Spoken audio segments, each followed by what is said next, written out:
Las funciones describen situaciones o fenómenos de diferentes contextos. Para representar estas situaciones más adecuadamente, es necesario seleccionar primero las variables que intervienen y luego analizar las características de la función que nos permiten interpretar de la mejor manera posible esta situación y poder tener así una visión más amplia del fenómeno que estamos estudiando. Algunas de las características que puede tener esta función son la continuidad, los intervalos donde la función es creciente, decreciente o constante, los ceros de la función, los intervalos de positividad y de negatividad, es decir, donde la función es positiva, donde la función es negativa, y analizar si la función es par o impar. Analizaremos a través de diferentes ejemplos estas distintas características. Intuitivamente podemos pensar que la gráfica de una función es continua si podemos dibujarla sin levantar el lápiz de la hoja. En la gráfica de la izquierda marcamos un punto sobre la gráfica, la vamos dibujando y vemos que la podemos recorrer en su totalidad sin levantarla de la gráfica. Si vamos a la gráfica de la derecha, vemos que ese punto va recorriendo la gráfica hasta llegar a este punto de abscisa 2, donde para poder continuar con la gráfica debemos dar un salto y a partir de ahí continuar.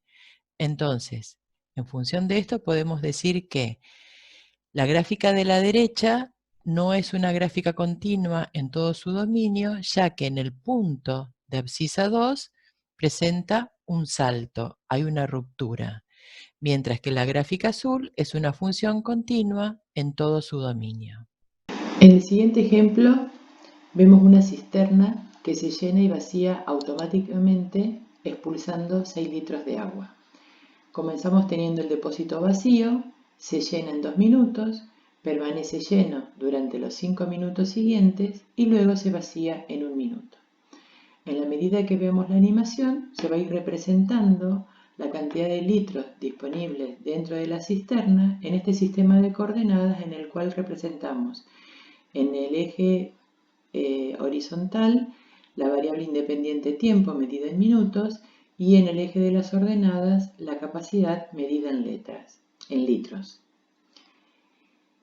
Entonces, comienza a llenarse la cisterna durante los 2 primeros minutos y aquí que podemos observar que a medida que transcurre el tiempo, la cantidad de litros dentro de la cisterna va aumentando. En los siguientes 5 minutos, la cisterna queda con esa capacidad, entonces podemos ver que a medida que transcurre el tiempo, la cantidad de litros disponibles dentro de la cisterna se mantiene constante hasta el minuto 7, que empieza a desagotarse. Entonces, en el último minuto, se vacía totalmente, es decir, que a medida que transcurre el tiempo, va disminuyendo la cantidad de litros dentro de la cisterna hasta volver a estar vacía. Entonces, vemos que en estos 8 primeros minutos el comportamiento de la cantidad de litros dentro de la cisterna ha ido variando. Podemos decir que la cantidad de litros dentro de la cisterna representada por esa función es creciente en el intervalo 0,2, es decir, para todos los valores de la variable independiente comprendida entre 0 y 2, es constante en el intervalo 2,7, es decir, para todos los valores de t comprendidos entre 2 y 7, y luego es decreciente para los valores de t comprendidos entre 7 y 8. Veamos un problema. Científicos descubrieron un planeta con temperaturas que se repiten cíclicamente y aproximaron la temperatura según los meses transcurridos con la función t igual f de m. En la gráfica se muestra la representación gráfica durante los primeros 8 meses desde el inicio. Como la función es la temperatura en función de los meses, en el eje de las abscisas representamos la variable independiente tiempo medida en meses y en el eje de las ordenadas la temperatura. Sobre esta gráfica podríamos formular distintas preguntas. Por ejemplo, podríamos preguntarnos cuándo la temperatura alcanza los 0 grados. Para eso recordemos a qué llamamos ceros de la función. Son aquellos valores del dominio para los cuales la imagen de la función es 0. Gráficamente, encontrar los ceros de la función es determinar las abscisas de los puntos donde la gráfica interseca al eje de las abscisas, o sea, al eje X. En este caso, podemos ver que esos 3 puntos son los puntos donde la temperatura es 0. Entonces, podemos concluir que la temperatura es 0 si m es 0, 4 y 8. Es decir, 0, 4 y 8 son los ceros de la función. Otra de las preguntas que podríamos formular es cuándo la temperatura es positiva y cuándo la temperatura es negativa. Es decir, para qué valores del dominio la gráfica de la función está representada por encima del eje X o por debajo del eje X. Entonces, para analizar dónde la función es positiva, determinamos los valores del dominio que tienen como imagen un valor positivo, es decir, es la parte de la gráfica situada por encima del eje X. Entonces, los valores del dominio para los cuales las imágenes son positivas son aquellos valores del intervalo 0, 4.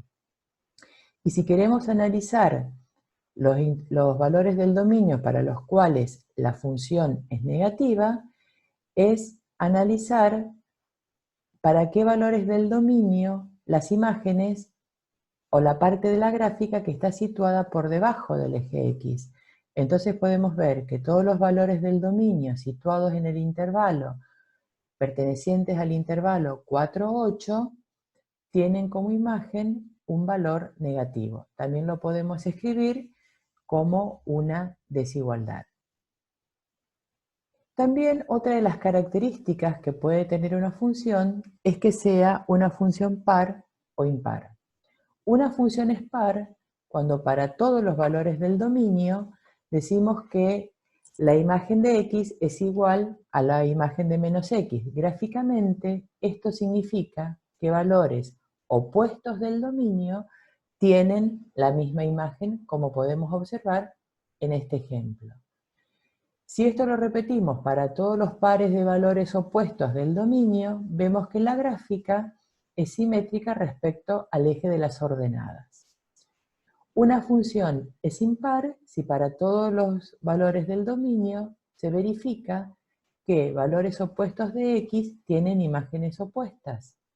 Esto lo podemos ver gráficamente, como en este caso 1 y menos 1 son valores opuestos del dominio, sus imágenes también son opuestas. Entonces, en este caso, si la función es impar, decimos que es simétrica respecto al origen de coordenadas. Veamos la siguiente actividad. Entre las siguientes gráficas, seleccionar las que corresponden a funciones pares e impares y explicar. Si observamos la gráfica A, es la gráfica de una función simétrica con respecto al origen de coordenadas. Eso lo podemos verificar porque lo que está representado en el primer cuadrante se refleja a partir del origen de manera simétrica en el tercero, y lo que está representado en el segundo cuadrante se representa de forma simétrica en el cuarto. Entonces podemos decir que la gráfica A corresponde a la gráfica de una función impar. La gráfica B, si nosotros vemos en la gráfica de una parábola, cuyo eje de simetría es esta recta, que no coincide con el eje de las ordenadas, entonces no es una gráfica simétrica con respecto al eje de ordenadas, ni tampoco con respecto al origen de coordenadas. Por lo tanto, esa gráfica no corresponde a una función par ni impar. La gráfica C podemos observar que es perfectamente simétrica con respecto al eje de las ordenadas, es decir, lo que tenemos representado a la derecha del eje de las ordenadas se representa de manera simétrica a la izquierda. Entonces, esta gráfica corresponde a una función par. El ejemplo D es una gráfica de una función simétrica con respecto al origen de coordenadas, entonces corresponde a una función impar.